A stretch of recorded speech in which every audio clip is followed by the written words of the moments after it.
Hey, welcome back. Today, we're going to dive into episode 2 of the Stan Lee statue painting. And that means we're going to start on the Infinity Gauntlet.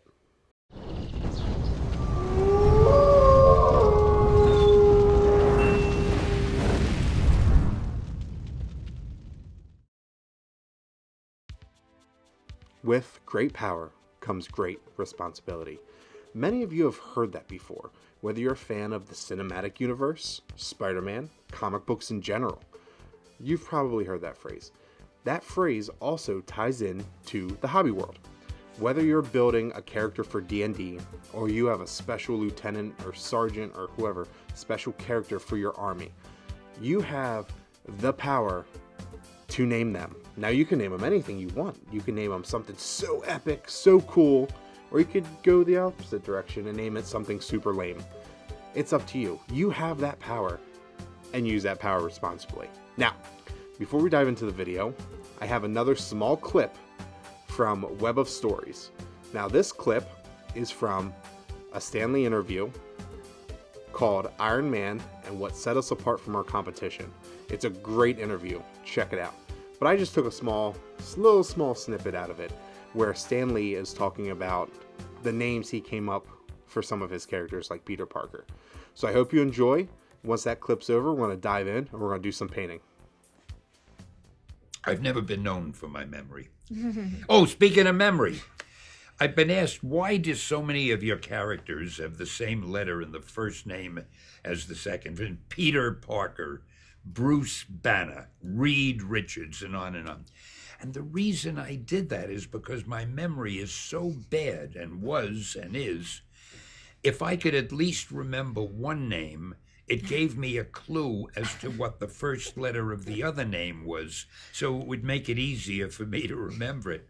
See, I'd be worried. My memory is bad now. I'd be thinking, oh, I've got to have Alzheimer's.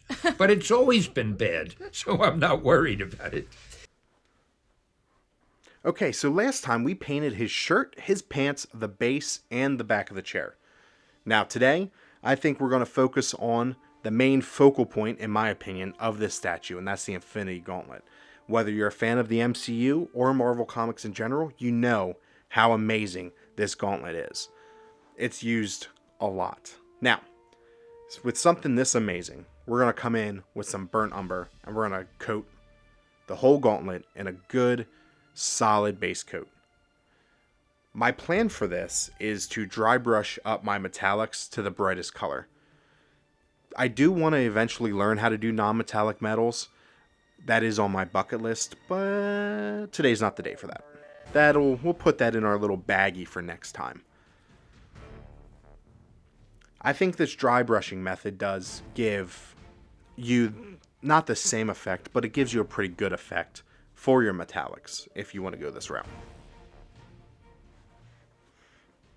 So with that brown done, it's looking super nice, super solid.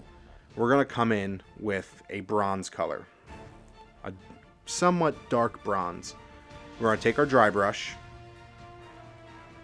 we're going to dip it in there, and then we're going to get all the excess off, the whole dry brushing method here, and then we're going to dry brush the gauntlet. This is going to be our first metallic color.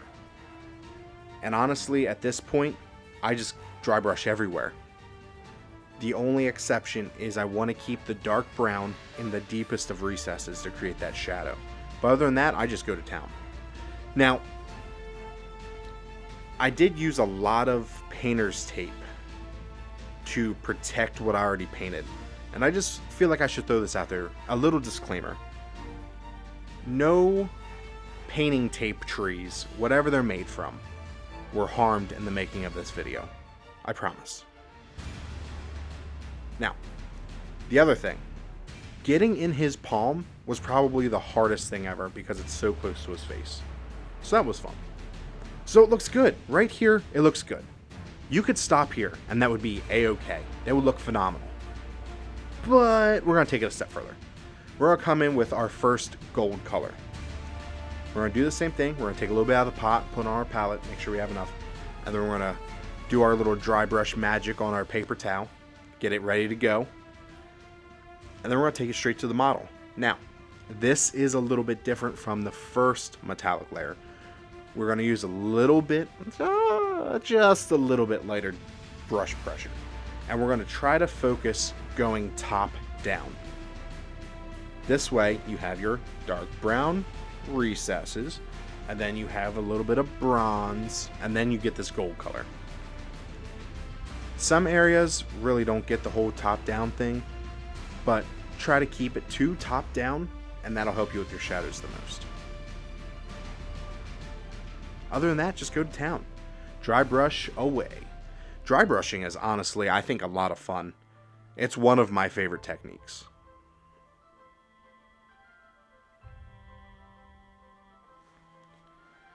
With that done, at this point, it still looks really amazing. You could call it quits there. Be like, hey, I'm done. This is it. Let's go. But we're going to take it one more step further with this gold. Now, this is going to be our highlight color. So, in my mind, I'm like, oh, hey, this brush will be great. Boy, was I wrong. This, by far, was the worst brush decision of this whole scenario. So we're just going to throw that aside. And we're going to get a dry brush. So we're going to do the same thing. Get the dry brush ready. And then we're going to go to town. This time we are using light brush pressure. We are only catching the top of the fingers and the tops of pretty much everything else.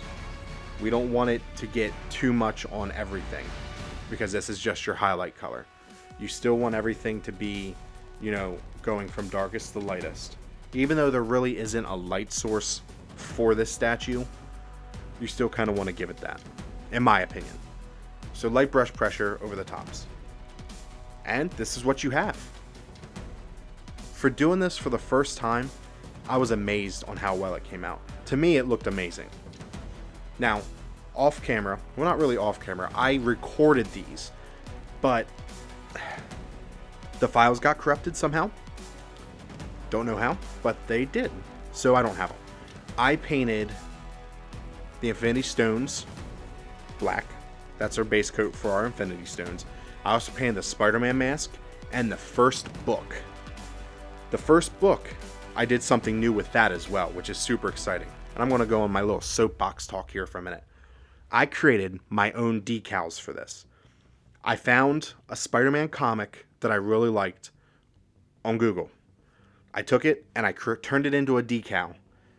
And under the mask, I now have it looking as if it's an actual comic book. It is the coolest thing ever. I was like a little kid seeing that. It was so exciting. So if I can tell you anything ever in my eternity of making videos and painting miniatures or statues, is dive into creating your own decals. You can do so much with your stuff if you do your own decals. For example, if you're into Warhammer and you want to create like a custom chapter, if you create your own decal, how cool is that? It's your own personalized thing. I just think it's really cool. So we'll jump off of that for now. But anyway, so here's with the first Infinity Stone done.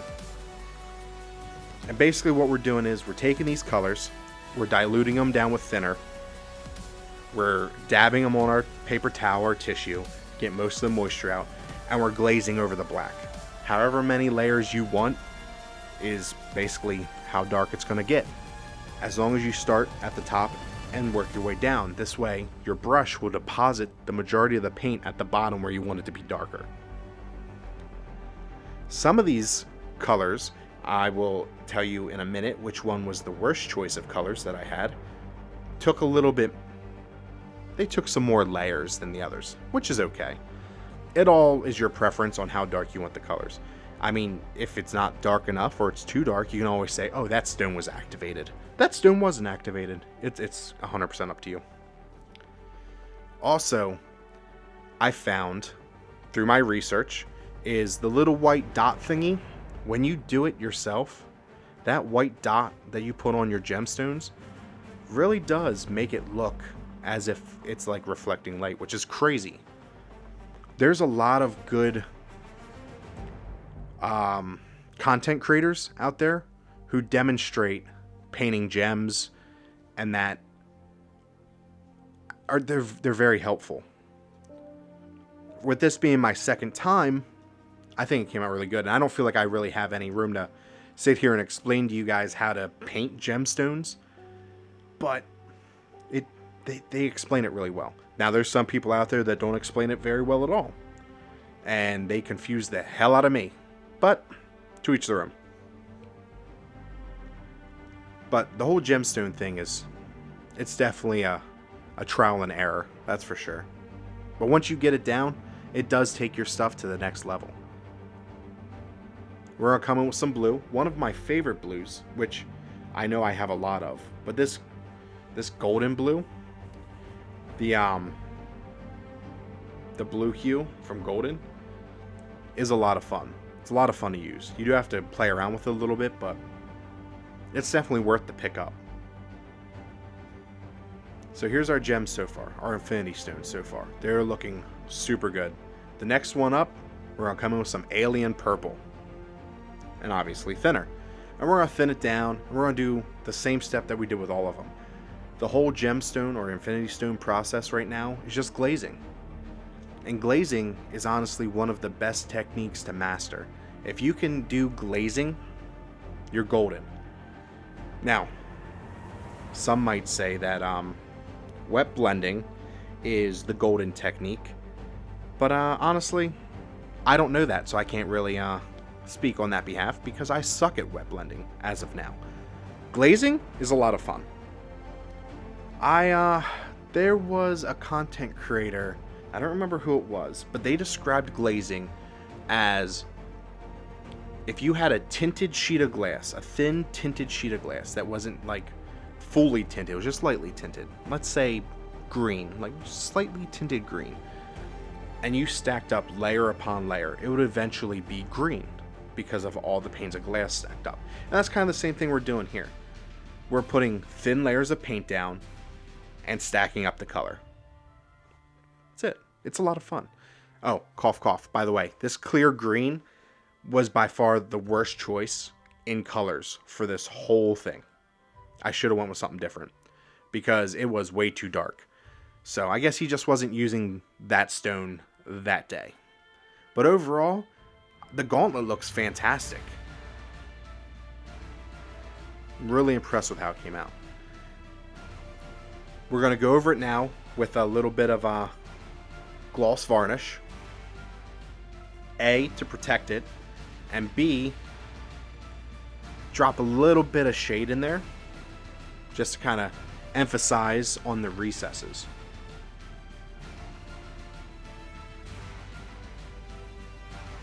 Also, when you're putting this down, make sure you move it. You don't want it to sit in one spot because then it gives it like a cloudy effect. But there it is. There's your Gauntlet and your gemstones all done. See you back at the hobby desk. Hey, so that concludes episode 2. Not only did we paint an amazing Gauntlet, but we also learned the importance and the responsibility as hobbyists to create wonderful, awesome names for our miniatures. So, all that leaves left on the Stanley statue is to paint his skin, and that is quite the hurdle. But you'll have to wait till next time. In episode 3, we paint the face. So until then, I'll see you at the hobby desk.